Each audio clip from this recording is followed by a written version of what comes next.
In a future where Earth's fate hinges on Cosmo Ball, a disgraced ex-champion and her ragtag team face off against galactic Goliaths, robotic overlords, and their own inner demons to reclaim Earth's glory and kick alien butt across the cosmos. The movie unfolds in the year 2071, in the city of Moscow. The surroundings depict how the planet Earth has greatly suffered from the intergalactic war fueled by Cherno, an evil scientist who dreams of conquering the entire universe. He is regarded as the most dangerous prisoner, turning his experiments into weapons that threaten lives. 20 years after the war, humans, also known as Earthlings, still face hardships and struggle to sustain their basic needs. Anton, a young male Earthling, waits in a long line of humans to refill his water supply. When a mysterious figure from the shadows intentionally manipulates a metal pole to collapse from behind him, Anton manages to evade the falling pole, but it creates a commotion in the area. The humans waiting in line stare at him in shock, calling him a victim of unluckiness when he gets into accidents over and over again. Concurrently, the enigmatic individual reveals herself to be Valia, Cherno's daughter, and reports back to her father from his massive spacecraft that has been converted into a prison. Valia's constant, fruitless attempts to stimulate Anton's DNA infuriate Cherno. The protogene is a collection of unique cells that is his most recent invention, is going to run out. It is discovered that the final protogene is found in Anton's DNA, and it's the only thing that can unlock his freedom. Valia is greatly oppressed by Cherno's constant push to continue following Anton and killing him permanently. Cherno's prison is located well below the surface of the Earth, but inside the city, a massive spaceship is hovering just over it. This spacecraft is on exhibit as a stadium in the shape of dandelions that serves the high-risk flying sport of Cosmo Ball. Intergalactic teams of 4 players compete in this sport by kicking a destructive energy ball called the Wave Eater 5 times to gain a point and unlock the goal of their rival squad. The Earthlings are a squad of 3 talented humans named Fan, Natasha, and Pele. Despite being outnumbered, they all expertly strike their opponent's goal open. The biggest source of entertainment for people is the game, which is televised on large holographic screens all around the Earth. Conversely, Anton finds it annoying how the Cosmo Ball makes people feel. He chastises them for spending too much time playing a game, when there are more important things to concentrate on, including finding employment and overcoming hunger. Once back in the stadium, both the Cerusians and the Earthlings, their present rivals, are successful in opening their respective goal zones. When the Cerusian star player, Stan, scores a goal, they lead the Earthlings by a single. Actually, one of Cherno's creations is the Wave Eater. Cherno successfully intercepts the transfer when another Wave Eater is being transported to the playing field, tossing the Wave Eater in the direction of the robots. A handful of the machines explode, seriously hurting the guards in the process. This prompts Bello, the Galactic Cosmo Ball League's leader, to put the game on hold for the time being and notify the players of an unforeseen technical problem. The Wave Eater is back in the guards' hands, and as soon as the ball touches the playing field, the game starts again. Even though the match ended in a draw, this is the first time in Earthling history that they have successfully advanced to the championship round, receiving an enthusiastic applause from the human fans both inside and outside the stadium. Cherno, on the other hand, screams in pain when he sees his product congealing into large rocks. As night falls, Anton returns home to find his mother ill. When he discovers that his mother has been lying about her medical supplies, he chooses to act as though nothing is wrong. When Anton dashes to the pharmacy, Anya, a young woman, is there. For the purpose of stealing food and medical supplies, the two of them break into the drugstore. But the police were called in right away because of the alarm. 2 police officers, under the command of Captain Vasily, caught up with them. While Anya stays hidden, Anton pretends to surrender himself and diverts the attention of the authorities. By diverting their attention, he is able to create a gap that allows him to escape. Anton screams in fear as he sprints and collides with an oncoming car at that same moment. Vasily only looks in the front of the truck, where he discovers the stolen medication strewn all over the place. Valia, who has successfully passed for the truck driver, smiles satisfiedly as they depart the scene in disarray. Subsequently, it is disclosed that Anya is Valia as well, having been following Anton the entire time. For the first time, Anton's terror activates the proton and causes him to teleport wildly a few miles beyond his starting point. Valia pulls Anton into her basement while posing as Anya, and draws him in with their shared passions, such as their hatred of Cosmo Ball and desire to support their ailing parents. Antonio pays close attention, not understanding why Anya takes a few strands of his hair in order to extract a proton from his DNA. Anya gives her father the hair strands. However, due to the insufficient quantity, the protogene seldom reacts at all. When Anton returns home in the interim, He is shocked to see Bello and the Earthling team there. Bello verifies Anton's teleportation skills and indicates that he would like to add him to the Earthlings team as their fourth player. Reluctantly, Anton tells them that he has to take care of his sick mother, and that he does not like Cosmo Ball. In order to get his favor, Natasha intervenes and demands that he find treatment for his ailing mother. She persuades Anton and Bello, and they shake hands to complete the transaction. Anton is taken right away to the stadium ship, where he is in awe of everything. Bello steals a sample of Anton's DNA during his examination, in order to create his own Sputnik, a droid that will be his friend and equipment during the competition. Every member of Team Earthling has a Sputnik customized to fit their unique body types. After a brief period of struggling during training, Anton quickly gains mastery of his teleportation skills. He becomes accustomed to his powers fast enough for Bello and a group of Earthlings to witness something they have never seen before. Lost in contemplation, Bello tells Anton to play the first 2 games the next day and then go back to training. After that, Bello and Natasha head off to meet with the Galactic Council to discuss a potential treatment for Anton's mother. The idea of treating Anton and his mother's interplanetary sickness is met with disdain from the council, but Bello is adamant about keeping to the agreement.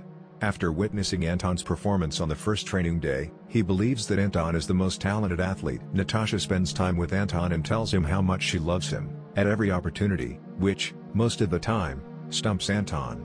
Conversely, Valia, who has assumed the form of Anya after drawing Anton's attention to her alter ego due to their mutual distaste for Cosmo Ball, also intends to find her father a cure. By providing Anton with a deadly pod that has the potential to destroy the stadium ship and bring an end to Cosmos Ball, she exploits him. Natasha comes to the location with Anton's Sputnik to retrieve him. Anya gives Anton a kiss on the lips and puts the pod in his hand before they head out, while Anton's Sputnik looks at Anya with mistrust. While returning to the stadium ship, Anton develops a growing curiosity about his Sputnik. He is informed by Natasha that Sputniks alert their owners to possible dangers, and based on the likelihood of danger, may or may not enter battle mode. Let's play another round of Cosmo Ball. Starting with this, even after being inspected, the toxic pod remains hidden. In order to prepare for the match, the Earthlings team connects with their Sputniks. Anton gets the toxic pod stuck under his glove as he gingerly holds it in his palm. After taking off the glove, Anton speaks with his Sputnik. Anton squeezes the toxic pod with his palm, and its sap covers the floor of the stadium. Following Anya's instructions, Anton enters the waiting area and leaves with a casual demeanor. Anton is greeted by a sizable audience cheering him on as soon as the athletes take to the field. Vasily watches the game with his mother back at his residence, looking better than ever thanks to the ongoing medicine.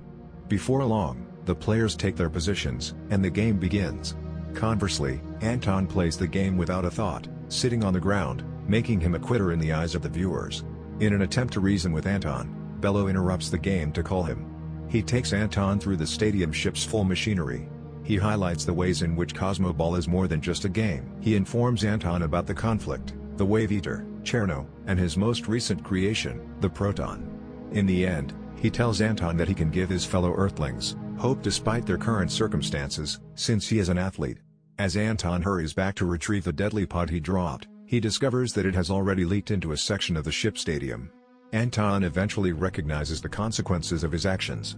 As the game continues, he returns to the field of play and yells that the stadium is contaminated, but to no avail. Thankfully, Bello sees him and moves swiftly to freeze the affected region. As the poison spreads, the stadium ship enters emergency mode. Evacuation mode to keep the audience safe. To free up the remaining audience, Natasha shows up. Trapped inside, the Wave Eater races for her. Before the athletes can kick the Wave Eater 5 times, Anton notices this and rushes to her rescue, which causes it to collapse.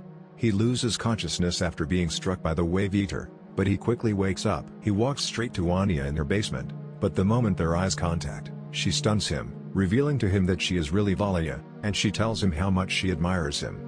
She is still upset with him for not destroying the stadium ship entirely, though, and she starts to accumulate some moderate amounts of protozoa in his DNA before knocking him out. When Anton's Sputnik detects a threat, it quickly searches for him. When his Sputnik discovers him asleep, it communicates with him, and eventually depletes itself to treat Anton's wound. Cherno starts his escape strategy, and obtains the protozoa from Valia at the same moment. Cherno calls forth another of his creatures, a massive creature that resembles a puppy, via the protogene. In order to take complete control and turn the creature into a spaceship, he joins himself with it. He can also teleport himself out thanks to the proton he is holding. After some time, Bello and Natasha are there to greet Anton as he awakens. Bello hears Cherno calling his name someplace in the same basement. Referring to Bello as his founder, Cherno extends an invitation for collaboration. Natasha hears this and gets bewildered. Bello dismisses her inquiries when she directly challenges him. They all congregate outdoors with the Amazonian and Cerusians, and they briefly cross paths with Cherno as he manages to teleport away from Earth. Bello notifies the Galactic Council as the athletes remain vigilant across the city. He also lets everyone in on a closely kept secret regarding the Cosmo Ball. They discover that Cosmo Ball isn't a simulation, but a conflict, and that the Stadium spacecraft was constructed to stop the planet from being destroyed. When Anton's mother returns home to inform him that the athletes are heading out for the battle against Cherno, he lies down feeling dejected and exhausted from everything that has happened, cradling his Sputnik in his arms. His mother turns to console him, pointing out that human error is a common occurrence on Earth. However, there are strong people who make an effort to correct their faults. Natasha abruptly walks in during Bello's second discussion with the Galactic Council regarding their course of action. What Natasha heard still bothers her. Bello is asked again and again why Cherno called him his creator. Bello is forced to inform her that Cherno represents his biggest failing as a scientist. He claims that Cherno was made to resemble him. He acknowledges his errors, believing Cherno will help him, just as the Sputniks do. He now feels something about himself, but hasn't been able to mold those emotions.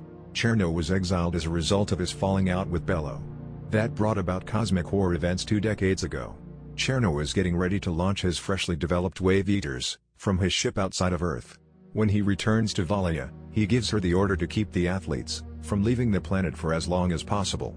As soon as Cherno launches a series of wave eaters at Earth's surface, a massive battle breaks out. Meanwhile, Fan and Pele, as well as the Amazonians and Cerusians, disperse themselves in various locations outside the city, waiting to finish the 5 strikes. They constantly kick at the approaching wave eaters and fling them in each other's direction. Under Bello's direction, the Galactic Fleet's ships set up a trap for Cherno and his ship outside.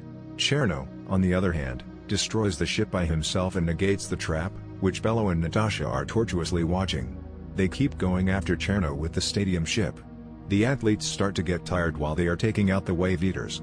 Fan is hurt after being struck by the wave eater, and Stan is about to overheat. They still continue forward. Some of the city's buildings collapsed as a result of their quick attacks. That's when Anton notices what's occurring and jumps up alarmingly. He creates a strong relationship with his Sputnik by speaking to it seriously. Later, Anton addresses Sputnik by his name, Mowgli, which causes it to fully awaken. Anton leaves to help Pele and Fan. With the aid of his fellow Earthlings, he rescues the injured Fan. Moscow's citizens are able to seek refuge from the falling debris, including Vasily, who has formed a romantic relationship with Anton, and Anton's mother, after spending a number of nights together. 2 wave eaters in a succession streak towards Anton high in the sky. He hits the first one, but he doesn't see the second one coming at him, dragging him down. Although he lands safely, his clothing is damaged. As soon as he detects the situation, his Sputnik, Mowgli, responds to save his life. They joyfully make amends and unite, crafting Anton's battle armor. At this point, Anton can converse with the other athletes. Then, in full spirit, Mowgli launches another attack while in battle mode. He impresses the other athletes by taking out each wave eater with a single blow. Conversely, Bello chooses to confront Cherno directly. Giving Natasha complete command of the ship, he instructs her to return to Earth and rescue the others, in the unlikely event that he does not survive. Natasha consents, and the 2 of them teleport into Cherno's spacecraft, where they eventually meet him. Later, when Bello confronts Cherno, he reveals his current appearance. They quickly make up for the 20-year lapse, and their fight ensues right away. Cherno attacks Bello covertly, but they immediately realize what's going on. Natasha teleports directly in front of Cherno to kick him in retaliation, but Valia stops her. In order to escape Valia's onslaught, Natasha teleports away. But Valia quickly grabs hold of her and stuns her.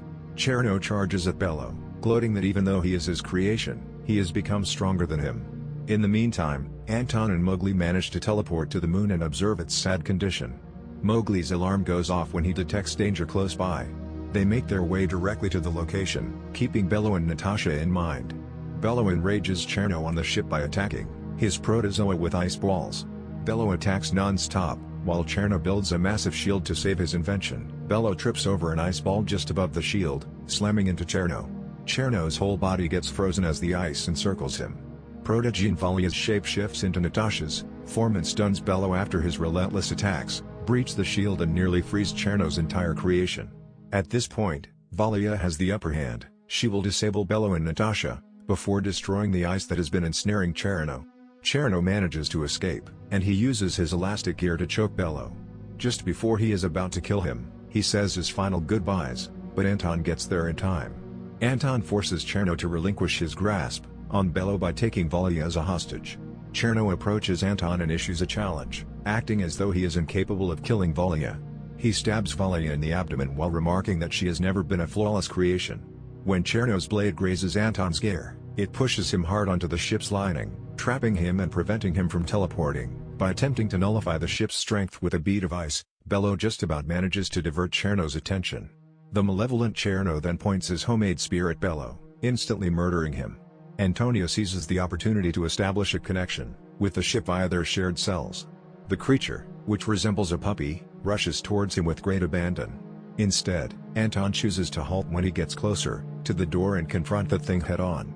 The untamed animal is shocked, and stops all of its limbs in front of the human. They exchanged long looks for a moment, and afterward, Anton angrily objects to the creature's menacing actions. It responds with a roar before sensing their connection.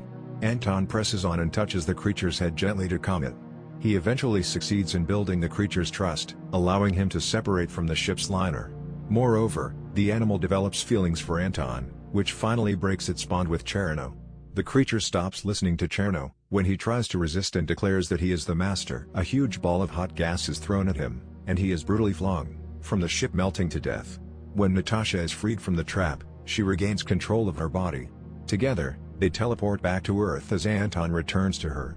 The inhabitants of Earth are sick of hiding. They band together to fight for humanity, as they grow more determined than ever to survive. They take up position under Vasily's leadership, prepared to battle the approaching Wave Eaters. When, following Cherno's defeat, everything abruptly stopped and remained in place.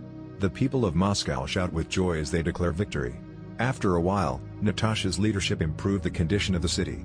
The way life on Earth has been restored, and enhanced through the utilization of the energy derived from the surviving Wave Eaters.